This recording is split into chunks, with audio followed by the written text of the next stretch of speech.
afternoon, ladies and gentlemen. It's Scott here from Woke Societies, here to drop another episode of amazing content on this Easter Sunday. How is everybody's Sunday going so far?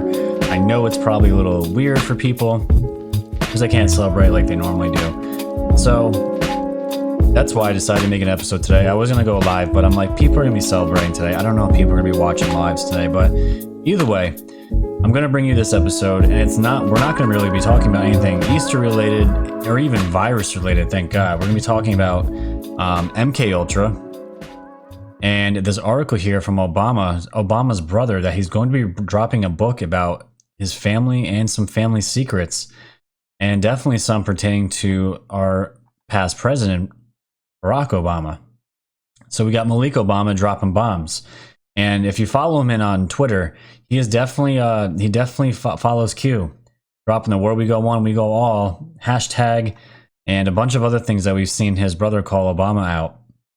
So he's the brother to be following. So we're gonna be talking about him, the recent Q drops, and just some other quick stories about the virus. It's gonna be pretty quick. It won't oversaturate the episode today, but that is mainly what we're gonna be talking about. But mostly MK Ultra, and how British intelligence was a huge part of this. Everyone thinks the MK Ultra was mostly CIA and United States, but it was not. It was a world, I'm talking global initiative to start these practices that were done by MK Ultra, and we're going to get into that today. That's going to be mostly what we're going to be digging into today. So with that, let's go to the Woke Society's YouTube page, where you can subscribe, like, share, comment, tell your friends and family. Support independent media. We are the news now. Let them know that this channel exists. They can get red pilled on this channel and many others, but go to mine. Mine's much cooler. If you don't like YouTube, you can always up your fandom and go to my Patreon, where you can become a patron for as little as $1 a month, $12 a year. And basically right now, it's just a way to support the show on a monthly basis. That's what it is right now. It will be built up over time, I promise. But if you don't want to go there, go to my BitChute. My BitChute is my backup channel for the YouTube page. It has all my content there as well. And of course, you can always go to my wokesocieties.com webpage, where you can find all my podcasting links on the website. And you can download my content on the go. How wonderful is that? You guys can always download this content whenever and wherever you are. And if that's not enough, you guys can go click on this link to my store. It'll bring you to my store page, and it'll show you all the Q and woke gear that I have for sale. And of course, as I always show now, my brother makes these beautiful mugs. This is my Woke Society's mug that I now use almost every day. That is on the website. It is gorgeous. It's pretty. It's professional looking. It'll last a long time. And you have that. And if you guys want, you can always donate to the PayPal for one-time gifts or donations. All these links are in the description below. All right, so we got that out of the way. Let's look at the content. Let's jump right into this, because I'm excited. I'm really excited. And if you guys are following Q, which I'm sure all you are, you have the app, which gives the alerts to when Q drops. Q is going crazy. Absolutely crazy. But the one I'm going to mention first, because this is so important. We're going to get into the rest of the drops too, but this one I wanted to highlight first. This is what I tweeted out yesterday. Or that's where I just tweeted this out today. This is worth sharing again, because Q dropped this late last night. Go watch this documentary. It's the best red pill documentary that any family can sit and watch. Truly mind-blowing. And if you guys see it, it's dropped $39.51. The Out of the Shadows documentary lifts the mask on how the mainstream media in Hollywood manipulate the masses. And Q says right here, they have the YouTube link, best documentary of the year. Black sites are being closed, MK active. And another reason why I want to get into MK Ultra, because I don't know if this right here has anything to do with MK Ultra when it says MK active. Not sure, but either way, when you go to this page here, this is from Out of Shadows, the YouTube channel. I was on here yesterday. This video had a couple 100,000 views. It's now at 1.6 million, and they've added about 50,000 subscribers on here. This video is absolutely blown up, and I'm telling you right now, it's probably my #1 documentary on the CIA, MK Ultra, Hollywood, entertainment. It's an hour and 17 minutes long, which I thought was pretty ironic, right?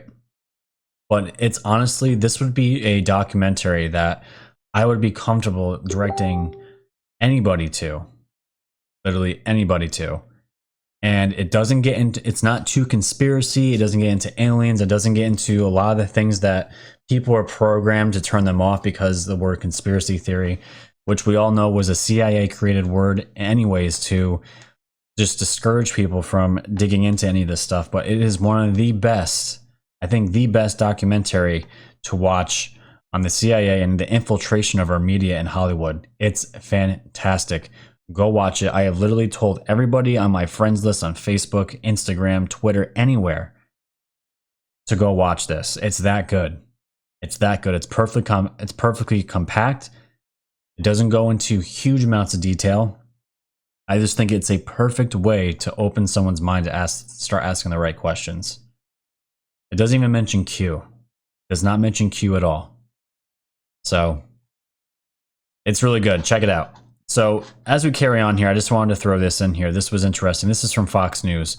Coronavirus. Trump has declared major disaster in all 50 states at once, first time in history. So what does this mean? President Trump issued major disaster declaration for Wyoming on Saturday, meaning that there is now such a declaration within all 50 states due to the COVID-19 pandemic. It is the first time a president has ever declared a major disaster in all 50 states at once, according to Deputy Press Secretary Judge Deere. The move comes as confirmed cases of the coronavirus reached at least 519,453 as of Saturday afternoon. At least 20,071 people have died in the U.S. due to the disease, and I'm sure that's an inflated number. A death toll surpassing the one in hard-hit Italy, and a figure that has doubled from 10,000 to more than 20,000 in just 5 days. Worldwide confirmed cases have surpassed 1.75 million, and more than 100,000 people have died. The declaration made federal funding available for state and local governments, as well as some nonprofit organizations. That's what this is all about. Well, at least this is one of the reasons that's all about. It's so states and federal governments and local governments can get local funding. That's what this is mainly about. They can also help state governments coordinate with federal resources like the Federal Emergency Management Agency, FEMA, and the Army Corps of Engineers. And some places need this, especially here in New York, but most of them, most of this is just business. Businesses are suffering. The economics are suffering. People are suffering. We need to go back to work, to be honest. That's where I'm at. That's where most of us, I feel, are at this point. The country's being shut down for a virus that's killed 20,000 people. It's like, do people forget about heart attacks, strokes, these life-ending diseases that kill people, Americans, every single day? They're still happening. But we don't shut the country down for it. I know that's a stupid comparison because it's not the virus. These numbers were completely overblown now. This is not a theory. These are facts now. Every model has been downgraded severely. This was a complete overreaction that is fact at this point. I just thought it was interesting that Trump is the first president that has declared a major disaster in all 50 states at once. That's just crazy. It's absolutely crazy. And if you see the president, he looks exhausted. This has exhausted him. This is something that he did not want to deal with. He had a record-pacing, record-breaking economy going. Record-breaking. And it came to a halt for this bullshit. But we carry on, right? So let's keep looking here. These are some of the tweets, or some of the tweets that got queued. Bigger than we can imagine. At Q the Wake Up. Funny how Q tagged this account in twice in 3 days, and this has happened before. And it actually goes back to some of my most favorite Q drops, which reads among other things Q drop 2222 and 2225. See next tweet. And these are my favorite ones. This isn't referencing to the secret space programs. Alien life exists in outer space. Q, are we alone? Roswell, no. Highest classification, consider the vastness of space. Love that drop. The moon landings are real. This is 2225. Space programs exist outside the public domain. Outside of public domain, which means most of the world. Most of the world. These black projects, these secret space programs, and these are what these are in reference to. And unasked, did NASA fake the moon landings? Have we been to the moon since then? Are there secret space programs? Is this why the Space Force was created? False. Moon landings are real. Programs exist that are outside of public domain. So he answers it right there. Secret space programs, moon landings are all real. The shit was not faked. Was not faked. But this is one of the Q the wake up. We're going to talk about him more in just a second because he got Q twice. Got Q twice. And let's see here. Where am I going? Yes. So let's go to qmap.pub. This is where I want to lead the episode. And as you all probably saw, Q was dropping like crazy. It was all about tagging Patriots on Twitter from multiple different points all over the world. And you can see it here, 39, 35, 36, 37, 38, 39. Q Patriot from Ghana, Germany, Minnesota, United Kingdom, Los Angeles, Canada, Young Q Patriot, Australia, Indiana, Praying Medic in Arizona got queued, Patriot in Florida, Patriot Healthcare Workers, Australia, Colorado. And you guys, to give you guys some visualizations here, these are the ones that were in reference to, and Q just went on a tagging spree. This is Germany. It's just fantastic. Check it out. All. Erlangen, Germany. Where we go one, we go all. And you just keep scrolling down. And where we go one, we go all. Trust the plan. Portugal. Bosnia. Herzegovina. Where we go one, we go all. Australia. Perth, Western Australia, down under. Where we go one, we go all. And so you guys just see this. Q is just painting this picture here. This is not just a United States thing. This is all over the world. People all over the world are watching the United States. They're watching the States. Everything hinges on us. And that's not being egotistical. It's just the truth. The world is watching us. We're the last free country in this world. In some regards.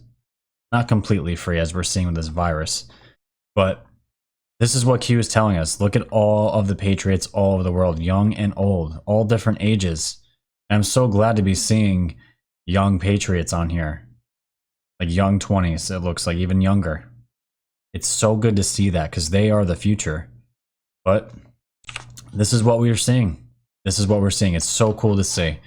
So as we go through here, again, Q is just letting everyone know, Q Patriots worldwide, and they sent us to the Twitter. That is where he was actually collecting those videos beforehand, before Q even tweeted him, and Q just went right along with it and started tagging all these Patriots from around the world. And 3950 here, bigger than you can possibly imagine. And this is why this is on part of the thumbnail. It's all of us together called the Great Awakening. Bigger than you can possibly imagine. God bless each and every one of you. God bless each and every single one of you. It's so cool to see. And of course, the last drop, which one we already referenced, 3951, the Out of the Shadows documentary lifts the mask on how the mainstream media and Hollywood manipulate the masses. Again, linking the YouTube link here. Best documentary of the year. Foreign, F means I think black. I think F is foreign. That's what I think it is. Black sites are being closed. Michael Corton. I'm not sure if that's the actual meaning of that. Active. Class 1-99. Classified 1-99. Future Q. So we'll have to see what happens with the rest of this. But it was really uplifting messages. Really great messages to see right before Easter. And this one dropped in the middle of last night around, I think around 12 or 1. I was awake. I haven't been sleeping at all since I've been not working. So it is what it is. So yeah, let's keep going here. This was also queued. This is from Educating for Liberals. This for my brother. He's asking if this is Q. No, but it's freaking awesome. I had to go see it for myself. Bernard, Minnesota, what's up? We are the news now, and check out the video. Let's just see what it is. Let's see what it is. There it is. Get up there. Guys, this is in my hometown. A big Q on a billboard. A big Q on a billboard. You can see it right here. Big Q on a billboard. Billboard! Yeah! Awesome. So that got queued.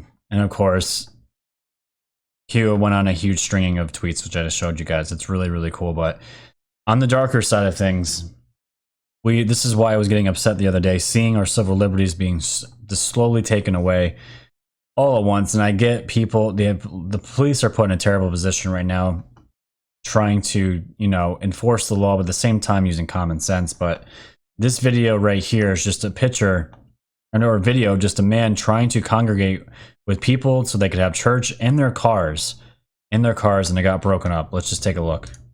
Look at this, y'all. All these they heard through the grapevine we're having service at 6:30, and there's more police cars at a church service. Yes, this is King James Bible Baptist Church, where Pastor Hamilton, where I'm the pastor of the church at. I'm a good citizen. Ain't breaking no law, ain't selling no drugs. I'm just preaching the word of God. And look at all these police cars here. I mean, our service don't start till 6:30. This is America, private property of a church. Look at this, y'all. It's more police pulling up. They ain't done. Let's fast forward here just a minute. This is him talking to the cop. No, the government, our right don't come from authority. It comes from the Bible. So the authority does not have the right over the Constitution. We're talking the Constitutional law, the First, Second Amendment, the U.S. Constitution that was given to us by our forefather. Tate Reed can't take it away. Mayor Eric Simmons can't take it away, nor the police officer. It can be suspended. It can't. Not a military, that's military law. No, it can't. Hey, look at this, y'all. I'm a good citizen here. I don't sell drugs. Look at the police. Unless I'm just a pastor, I got police officers here, y'all, like I'm committing, like I'm robbing or I can kill somebody. They don't have this when a murderer's in Greenville, y'all. They don't have this when a murderer's going at it, y'all. You hear that? It's just crazy. It's just crazy. But the police, it's tough. It's hard to be critical of the police, but I totally understand where this pastor's coming from. I totally understand where he's coming from. So let's look at the shit show that Michigan's in. This is even worse. This is what it would look like, guys. We're getting a taste of what communism would actually be like in this country. Take a look at this video. It's taking all your rights away. You can't even do your housework when you're quarantined. Just to give you some context for the people in the podcast, this is a man trying to go shopping. It looks like, I don't know if this is Walmart, but it's some kind of grocery store. And they're trying to buy meat and seeds, fresh meat, and it's all roped off, all of it. Can't even buy leaf bags to pick up your leaves to clean up your own yard while you're on quarantine. This is a perfect example of the government taking away our rights every day. It's time for America to wake up. This is not acceptable. This is against the law. This is not right. This is against our laws. We have constitutional rights to be able to buy this stuff and do our work. And they're refusing to let us buy even seeds to plant our own vegetables. We can't even buy seeds to plant our own vegetables. What are we going to do when the stores close down and we can't go to the stores to buy vegetables? Oh, that's right. We can't even farm our own stuff. Congratulations, America. This is the beginning. We're going to be screwed. Yeah, it looks like a Walmart. Buy the stuff to take care of your own yard while you're on quarantine. Look, can't buy a weed blower, can't buy a weed whip, can't even buy charcoal fluid so you can cook your food outdoors. And it's funny that he said that last part about the charcoal fluid. It's because I smoke a lot of meats. It's just for us, my family, we like it better than the regular grill. But I went and bought a bunch of charcoal, bunch of wood, and all that good stuff because I didn't know if Home Depot was going to be closing. This was 3 or 4 weeks ago. But out there, they are literally telling people they cannot use life-saving necessities to cook food. You can't grow plants. You can't buy fresh meat. And eventually, what will happen? Worst case scenario, I don't think this will happen, but then the lines form, and then they decide who to hand out the food to. That's worst case scenario. That's where it ultimately leads to. It's disgusting. It's absolutely disgusting. So just to give you guys some heads up on that for sure. So all right, so let's get into the best parts of the episode here. I wanted to catch up everybody around the events around the world. That's all going on. Nothing else really broke, but I wanted to get into these two articles here. The first one here is from Kenyans.co.ke. This is the article about Obama's brother. Obama's Kenyan brother to expose family secrets in tell-all book. Former U.S. President Obama's Kenyan half-brother Malik Obama is set to publish a new tell-all book uncovering details of relations within the Obama family that have long stayed hidden from the public eye. Malik, who has recent years cultivated a large following among American right-wingers due to his support of President Donald Trump, announced that the upcoming book would be titled Big Bad Brother from Kenya. He promised that the book would delve into, among other things, his personal history, his initial close relationship with Barack before he was elected president, and the alleged distancing Barack eventually imposed on him and the rest of his Kenyan family. In their youth, Malik and Barack were close and served as best men. At each other's weddings, Malik was even the spokesperson for Obama's Kenyan family as media scrutiny into them grew intense during Obama's first bid for the presidency in 2008. This is the story of my life, the truth and nothing but the truth. I tried my best to tell it as it is. The lows and the highs, from my origins in the village in Africa to my school days in Nairobi, to a bout with alcoholism to my journey to becoming a Muslim, as well as my thoughts and cultural shock when I first arrived in the USA. I also covered my close relationship with Barack when he became president and the strange distancing that he quickly imposed on myself and his Kenyan family. My life story is a very personal tale of the struggle to find oneself and deal with the realities of existence. I am the Obama, the big bad brother from Kenya that you never knew. The back cover of the book shared by Malik on Tuesday, April 7th, reads in part. Dude sounds pretty cool, and if you follow him on Twitter, he's a great follow on Twitter. He definitely shares Q stuff, Where We Go One stuff. He knows what's going on. I just would love to. It would be great if I could get this guy on the show to talk about Obama. That'd be fantastic. Malik holds dual Kenyan and U.S. citizenship and reportedly does consulting work in Washington, D.C. when not in Kenya. Malik and Barack first met in the United States in 1985 when Barack flew to Washington, D.C. from Chicago to meet him. Barack would visit Kenya 3 years later, age 27, meeting many of his Kenyan relatives, and again in 1992 with his then fiancée, former U.S. First Lady Michelle Obama, as revealed in his book, Dreams from My Father. Malik regularly shares rare photos of himself with Barack in years gone by on social media platforms. He openly fell out with Barack after his election for a second term as president, accusing him of distancing himself from his Kenyan family and failing to support the Barack H. Obama Foundation named after their father. Now, that's interesting. That's interesting, and that's just one little part. I'm sure the book goes into a lot more detail. Malik was then thrust back into the limelight when he backed Trump, a longtime critic of Barack, in his 2016 battle for the U.S. presidency against Democratic Party candidate Hillary Clinton. Malik made headlines in America as he was personally invited to the third presidential debate by Trump. When he became president, media interest in my life exploded. For some years, I was vilified by Barack's political enemies on the right, only to be embraced by them when I became a Donald Trump supporter. Isn't that funny how that works? Oh, that's politics, ladies and gentlemen. That's politics. It's so sad to see, but it is what it is. That's when those on the left decided I was a public enemy number one. I have decided to tell my story in this book, Big Bad Brother from Kenya, he wrote. And you know, I'm just thinking, maybe I can try to reach out to this guy and get him on the show. It's worth a shot. I don't think he'll do it, but that would be fantastic. That would be fantastic. Maybe we can get like a little sneak peek of what the book's about. Some stories in it that no one's seen yet. We'll see if we can work something out here on Woke Societies. That'd be fantastic. All right, so we have that. That's going on. We'll have to see what the book says. I'll probably end up getting it once it comes out because it would be really interesting to see what kind of dirt he has on his brother. I'm sure he's got it all.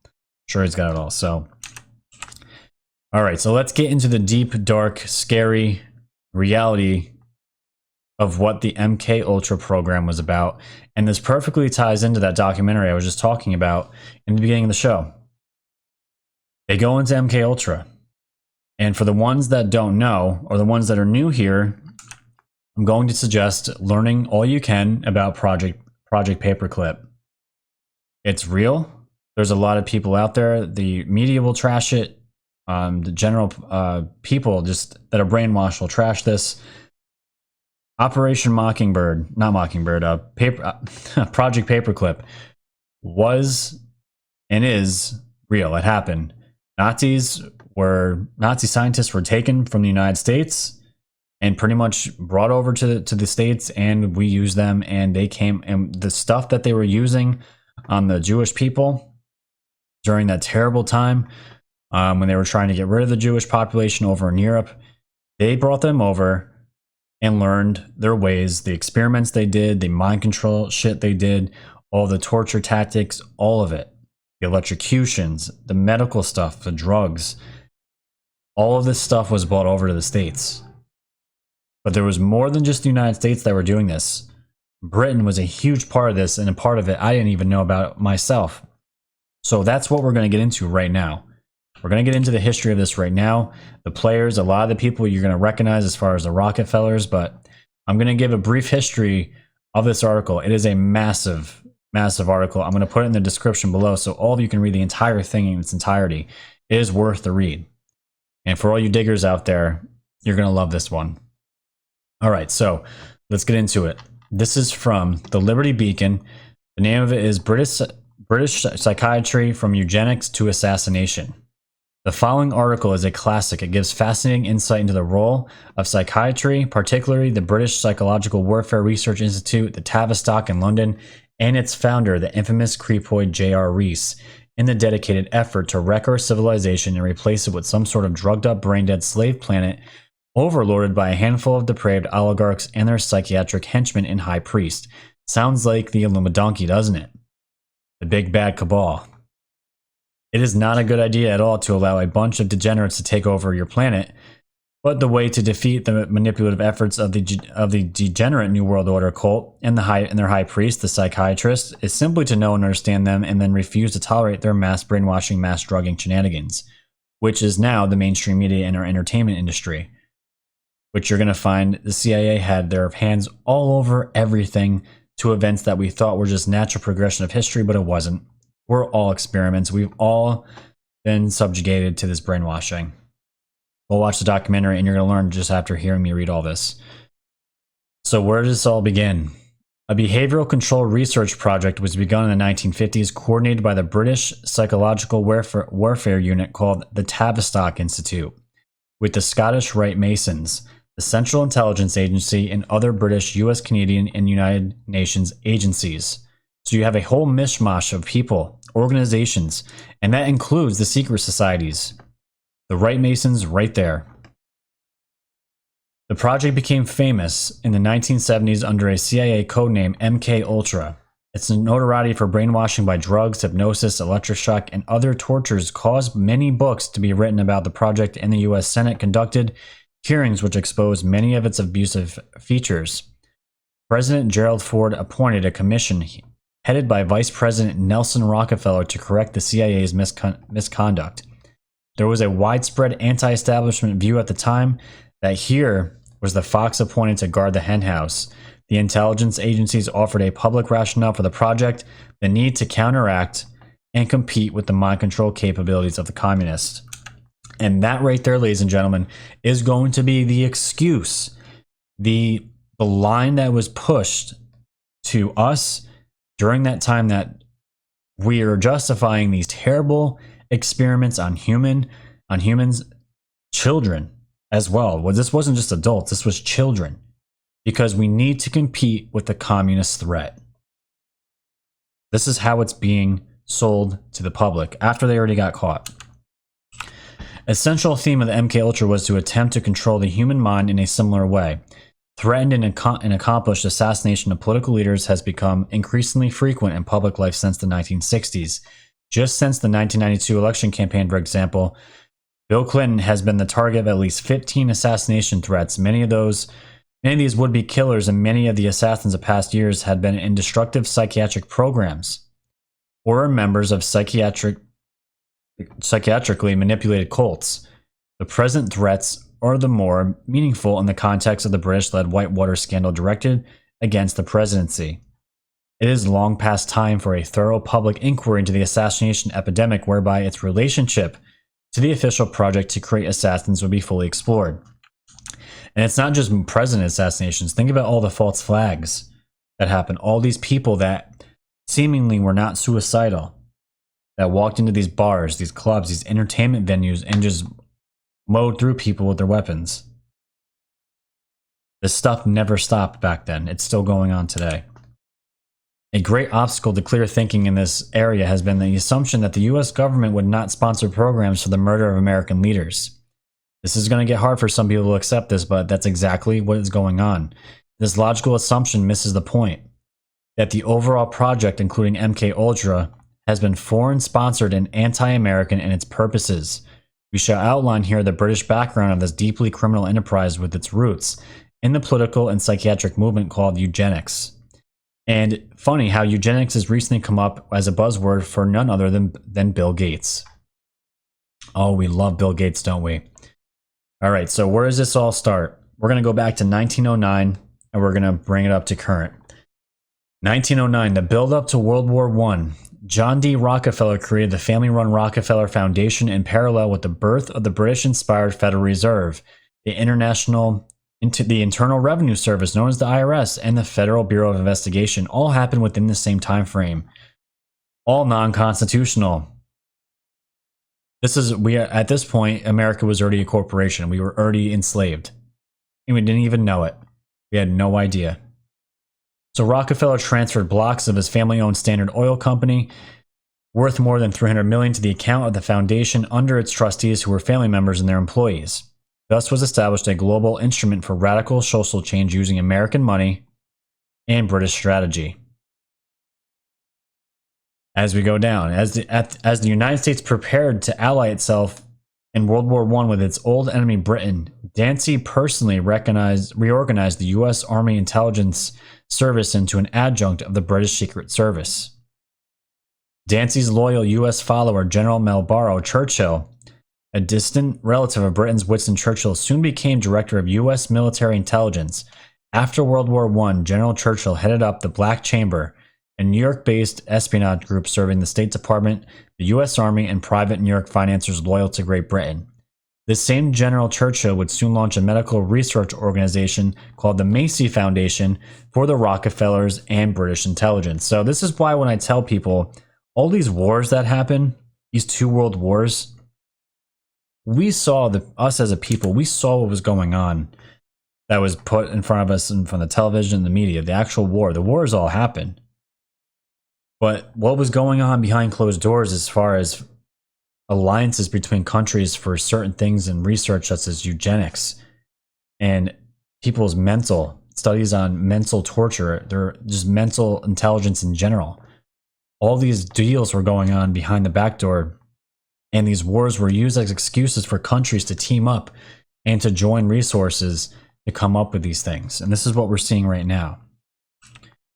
In 1920s, the pre-Hitler era in Germany, the Rockefeller Foundation poured money into the occupied German Republic for a medical specialty known as psychiatric genetics. This field applied to psychiatry concepts of eugenics, otherwise known as race purification, race hygiene, or race betterment, developed in London's Gallatin Laboratory and its offshoot eugenics societies in England and America. The Rockefeller Foundation created and foundation executives thenceforth continuously directed the Kaiser Wilhelm Institute for Psychiatry in Munich. Before Rockefeller sponsorship, it was known as the Kreplin Institute, and the Kaiser Wilhelm Institute for Anthropology, Eugenics, and Human Hereditary. So as we scroll down here, Loeb's relatives, the Warburgs, these are the families. The Warburgs and owners of Kuhn Loeb Bank were the intimate banking partners of William Rockefeller. So you have the Rockefellers and you have these other ruling families underneath them. They joined forces, and together with him, they had set up the Harriman family in big business using capital supplied by the British royal family's personal banker, Sir Ernest Cassel. These three families, the Rockefellers, Warburg, and Harrimans, together with British Crown agencies, jointly sponsored much of the social engineering enterprise we shall describe here. So these are the people that are at the head. These are the puppet masters. These are the families that got their money in, joined forces, and now they are at the head of all these programs. So let's forward to 1930. A new age in psychiatry, Rockefeller family psychologists and race purification experts created a medical research financing conduit, the Josiah Macy Jr. Foundation, directed by former Black Chamber and Military Intelligence Chief General Marlborough Churchill. The Macy Group would manage London's most advanced experiments in mind control and social engineering. 1932. Rudin heads Eugenics Federation. The British-led eugenics movement met at the American Museum of Natural History in New York City and designated the Rockefellers' Dr. Ernst Rudin as the president of the Worldwide Eugenics Federation. The eugenics movement at the time called for the killing or sterilization of people whose hereditary made them a public burden or national scapegoat. Sounds like Hitler, doesn't it? But this is when he was starting to rise to power. Let's go to the mid-1930s. Nazi eugenics in practice. Adolf Hitler was given Germany's chancellorship in 1933. So think about it. In 1932, there was already people, these big-time elites getting together in New York City in the Museum of Natural History, getting together with the Rockefellers and the president of the Worldwide Eugenics Federation, and they're talking about killing or sterilizing certain people for their genetics. It's unbelievable. So these ideas were already in place. So when Hitler came onto the scene, it was perfect. Let's use him as the scapegoat. Let's use him as the poster child for what we really want. And this is exactly what we did. People don't realize Hitler was owned. Hitler was owned in Germany. There was always someone controlling someone else. It's crazy. So Nazi eugenics in practice, Adolf Hitler was given Germany's chancellorship in 1933 and was soon absolute dictator. Montague Norman, the occultist governor of the Bank of England, propped up Hitler's credit, arranged the arraignment of Nazi Germany, and guided the strategies of Hitler's powerful supporters, the Rockefellers. Right here, ladies and gentlemen, Hitler's powerful supporters were the Rockefellers, the Warburgs, and the Harrimans, the powerful families I just told you that combined forces to put together these psychiatric super teams, essentially. Only a few months after the meeting at the American Museum of Natural History, the Rockefeller-Rudin apparatus became a section of the Nazi state. So they were already integrated themselves as part of the Nazi state. They were their own department. It's crazy. The regime appointed Rudin head of the Racial Hygiene Society. Rudin and his staff as part of the task force of hereditary experts chaired by the SS chief Heinrich Himmler drew up the sterilization law. And this is unfortunately where the sterilization started for the Jewish people. It's absolutely terrible. One of the worst things in our human history. Described as an American model law, it was adopted in 1993 and it proudly printed in the September 33 Eugenical News with Hitler's signature. The T4 unit of the Hitler Chancellery, based on psychiatrists led by Rudin and his staff, cooperated in creating propaganda films to sell mercy killing euthanasia to German citizens. So people were always wondering how in Germany, why was everyone okay with what was going on in Germany as far as the people? They knew the concentration camps were there. Ladies and gentlemen, it's exactly what's happened to us today with our entertainment industry, where they have completely desensitized us to violence, vulgar sex, just terrible, terrible things. We are completely desensitized by the establishment, and this is exactly what the Germans were doing. They were doing their own sort of little MK Ultra here. They were putting these films out that were showing mercy killing, and at first, the German people were not okay with it. The public reacted antagonistically.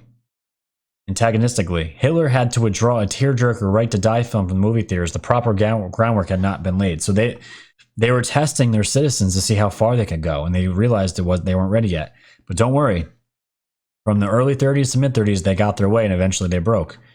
In 1934, the Freemasons studied madness. The Scottish Rite of Freemasonry joined the Rockefellers in sponsoring psychiatric genetics beginning in 1934 under the rubric of research into the dementia precox schizophrenia. The highest level of U.S. Masonry, the Scottish Rite was the instrument through which the British Crown had reestablished the loyalty of American Masons after the American Revolution. So you see what's happening here. They're commingling not just governments, not just wealthy elite with all the money in the world. They are getting the secret societies entangled into all this research as well. All of the brightest minds. And they did this by just repairing old broken relationships. between the US and Britain. It's nuts. This stuff is all out there. So the northern section of the right had rallied the Copperheads against Abraham Lincoln's Civil War efforts, aiding the right's Southern chief Albert Pike in secession and other British white supremacy projects. And I'm not going to say that name. You guys can see it. YouTube censors the shit out of people who even mention that, so I'm going to stay away from it. So let's keep scrolling down here. Let's fast forward. So that was the 1930s, mid-1930s, then the World War II started. We know how that ended. So let's fast forward to 1948. 1948, Montague Norman's National Association for Mental Health gathered the world's psychiatric and psychological leaders together at an International Congress on Mental Health and at the United Kingdom's Ministry of Health in London. Now remember, the war was already over at this point. By this point, we've already had established connections between secret societies, the United States, Britain. They're all working on these mental health programs. Now the war is over. Now they are going to bring over the Germans in Operation Paperclip. The German Nazis that were all the scientists, all the brightest minds that were doing all these things to the Jewish people, they brought them over to the United States and they worked for us. They worked for the CIA. This is what happened. So this is where we are now. Late 40s. So at this Congress, a World Federation for Mental Health was formed to run the planet's psychological services. Lady Norman, the hostess of the Congress, was named to the executive board. Norman picked as president of the World Federation the chief of the British Military Psychological Warfare Department, Tavistock Institute Chief Brig General Dr. John Rawlings Rees.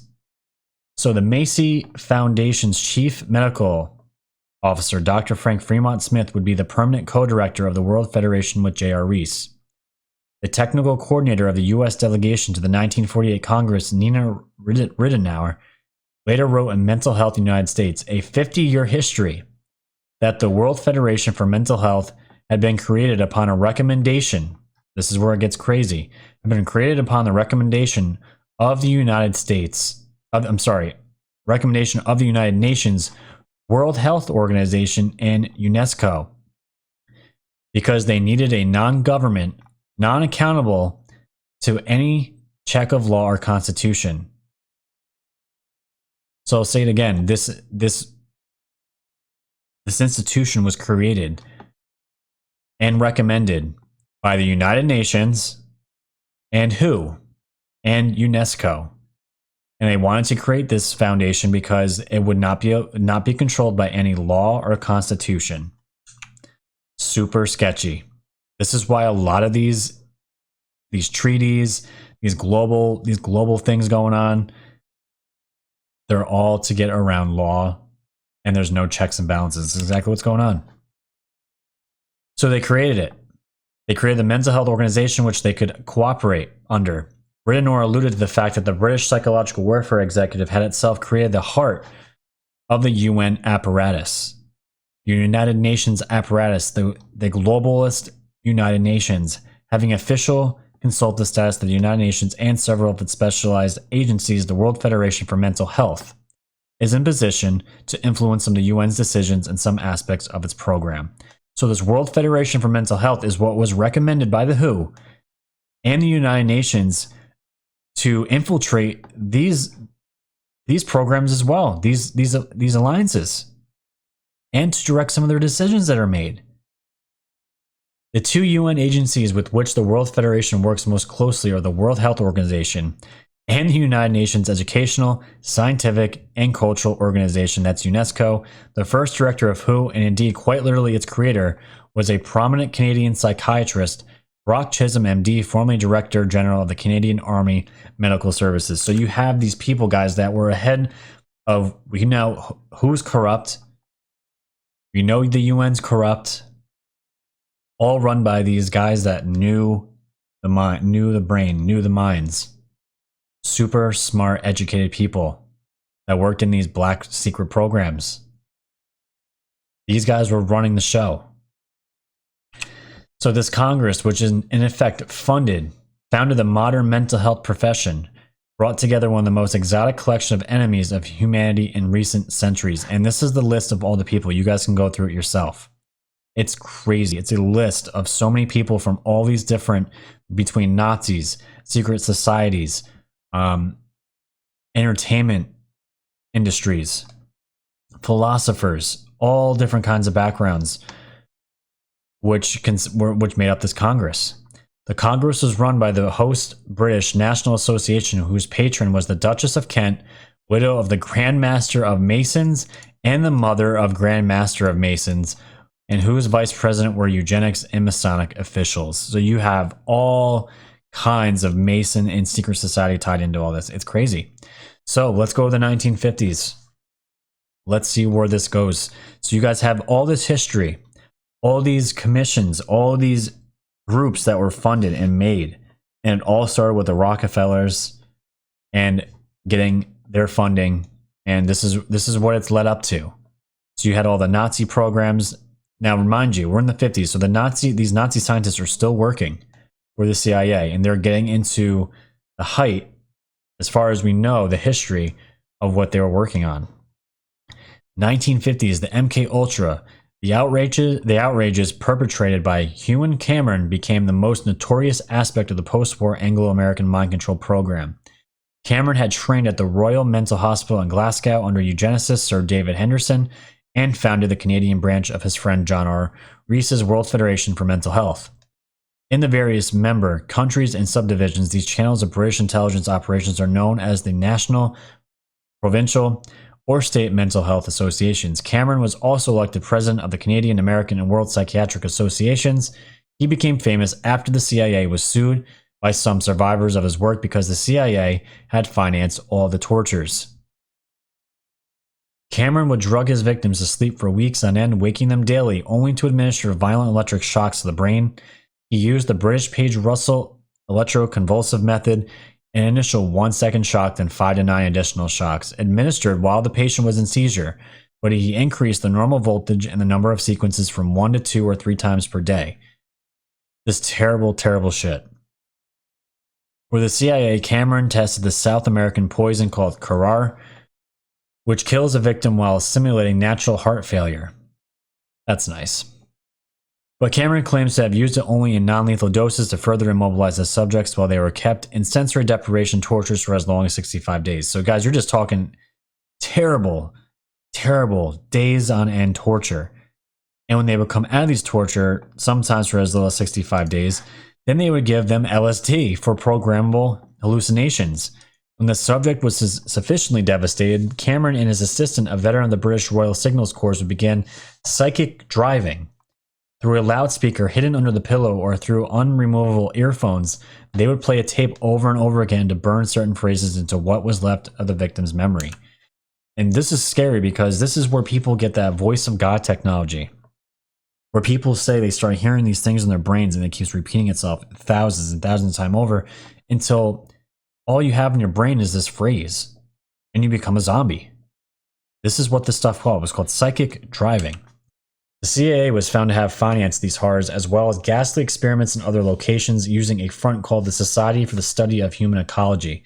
The society gave a grant for a study of the effects of circumcision on young Turkish boys, the grantees to be in Istanbul studying 5 to 7-year-olds and their problems with their genitals. It is claimed that this was intended to give a cover to the CIA front as a real academic organization. Straight corruption, guys.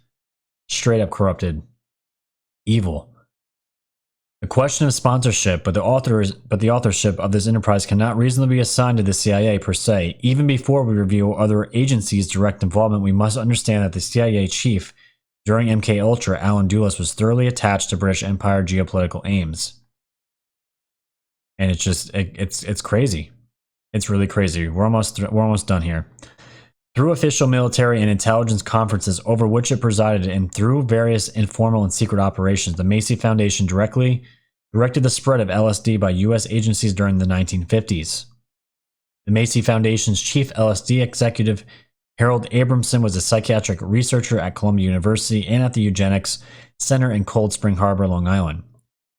It was Abramson who first turned on Frank Fremont Smith. Abramson also gave LSD for the first time to British anthropologist Gregory Bateson, sometime husband of Margaret Mead. Then in 1959, Bateson gave LSD to Beat Poet, and on and on and on. Masonic Charity, others, parts of the U.S. government participated in the project exposed at MKUltra. The Army Chemical Center paid for LSD and related drug brainwashing experiments by Dr. Paul Hotch. So this even got down to the military, guys. The military was paying for LSD experiments. Dr. Hawk, a Scottish Rite Masonic strategist, worked with Dr. Coleman under the direction of Scottish Rite Freemasons, field representative research on dementia, another one right out of New York, and the exposure of the MKUltra scandal revealed that the CIA had funded one of Dr. Harris's Isbal to carry out barbarous experiments using slave subjects, nearly all of them black drug addicts, as the Addiction Research Center in Lexington, Kentucky. It's really crazy. And this is where we get into how the CIA started funneling these drugs, these LSD drugs, to create or to fabricate the drug sex youth culture, which we saw with the hippie movement. So as we go on here, it says we are entering a new era. He wrote of community-centered comprehensive psychiatric care. Dr. Felix predicted that in 25 years, state mental hospitals as we know them would no longer exist. He was right, and there was a mass closing of state hospitals. During the years of 55 to 92, the state mental hospital census went down by 82%. That's massive. The strategists of MKUltra succeeded in moving the mentally ill out of costly mental hospitals onto the streets, where they now constitute a large proportion of America's homeless. We shall now see what kind of community-centered psychiatric care these strategists did in fact implement as Britain's MKUltra poured drugs into the country and worked to fabricate the drug sex youth culture. And you guys remember Charles Manson, right? The notorious serial murderer? Check this out. Manchuria in California, as Carol Green has demonstrated in her 1992 book, Mordor es de Retorte, which also means Test Tube Murder, the case of Charles Manson. Charles Manson, before he committed mass murder, was himself an NIMH research subject. Manson was released from a California prison in March 1967. So Manson was subjugated to one of these programs, these MKUltra programs. He was required by law to report regularly to a parole officer named Roger Smith, who was based at the Ashbury Medical Clinic in San Francisco. This was an NIMH project designed to observe and in effect supervise the first large-scale drug addiction of white teenagers, thousands of whom were the clinic's clients. We also have David Berkowitz, the convicted in New York Son of Sam serial murders, was an initiate of the process. Let me see, and the process was just a right here. Hold on, I'll find it. Yes, it's Charles Manson took up with a British origin satanic killer cult called the Process Church. So the Process Church was a satanic cult. That's what this is referring to. So Son of Sam serial murders, he was initiate of also the same cult, the Process. Manson is most widely known for his communal family, which carried out the satanic Tate LaBianca murders. But here we note that Lynette Squeaky Fromm, who became the head of the family after Manson was arrested in 1969, was herself imprisoned with a 1975 attempted assassination of the U.S. President Gerald Ford. So you have these famous murders, all have one thing in common. They were both subjugated to pre-programming. They were test subjects. Dr. West was called upon the government to examine Jack Ruby, who had killed Lee Harvey Oswald before Oswald could stand trial for his alleged role in the assassination of President John Kennedy. West declared Ruby to be in a paranoid state manifested by delusions, visual and auditory hallucinations, and suicidal impulse. It sounded like he was already under these experiments, right? Ruby was convicted in 64, but conveniently, just like Epstein, died in 67 while awaiting what could have been a revealing retrial. Shocker, right? So this Dr. West lived in Haight-Ashbury during the summer of 67 to study the hippies. In the 70s, West became famous again for his plans to create a center for the study and reduction of violence. Its staff was to investigate the genetics and biochemistry of their prisoners, including hyperkinetic children whose every motion would be electronically monitored by Orwellian guards. Though backed by Governor Ronald Reagan, the plan was defeated. So to tie it up, what was the whole entire point of this MKUltra program? Well, the official assassination program, the ambiguous rationale for the MKUltra program was the search for the Manchurian candidate to pretty much make someone a human zombie, to obey direct orders, and to be unstoppable. just like you saw in the Bourne Identity. To study, emulate, and counterbalance communist programs, which was to brainwash people who could be dangerous to our national security. These programs were secret, and masses of MKUltra records were destroyed, but some aspects of the program's direct testing have been divulged. CIA executive Morris Allen worked at creating killers under hypnosis on and around February 1954. The CIA planned early in 1954 to hypnotize a man they considered disposable to get him to make an assassination attempt, be arrested for attempted murder, and then thereby disposed of. Wow. And that wasn't even the whole article. That was me trying to summarize this massive thing. So, you guys have gotten the brief overview history of Project MKUltra, all of the people, and that was just some of the ones I went over. There were so many people. This operation is massive. And the excuse that was used to use this program was to fight communism, which we all know was BS anyways. It was just an excuse, a bullshit excuse for the CIA to learn these methods that these Nazi scientists were using on the Jewish people, the Jewish population, and they pretty much adopted it over here. This was done in Britain as well. This was no secret. This was all over the world. But the CIA's narrative was, well, we wanted to create people that were already going to die. They had no worth. We were going to brainwash them, turn them into a zombie, make them murder somebody. It could even be an American. It could be anybody. And pretty much let them get caught and they get arrested and they take the hit for it. And they're painted as someone crazy, psycho. You know, look at the comparisons to today. And the thing today, ladies and gentlemen, that you don't realize, the CIA has not acknowledged that this program has ended. In fact, they said it was voluntarily ended. These people that run these programs were given voluntary options to stop doing this or not. And they still have not said today, the CIA has never come out and said that this program has ever been terminated. And you wonder what happens with these false flag events, which have not happened, by the way, because of the social distancing practices, but we were all seeing it. There was shooting after shooting after shooting. False flag event after false flag event.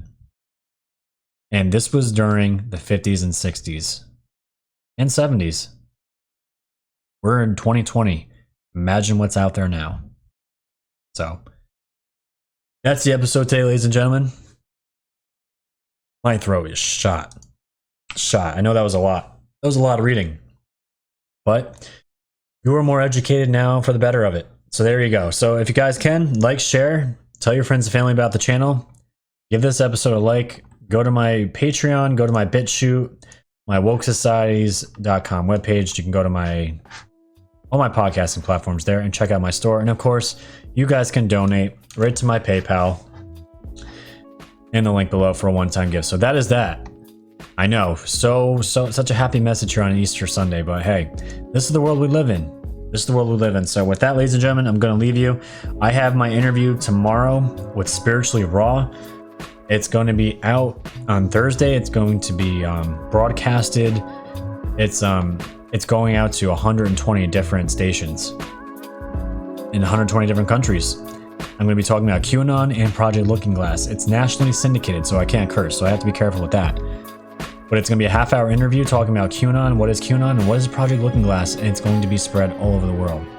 I do that tomorrow, and we'll see what the rest of the week brings, so we're going to be very busy as always, and until then, stay safe, enjoy your Easter, and stay woke.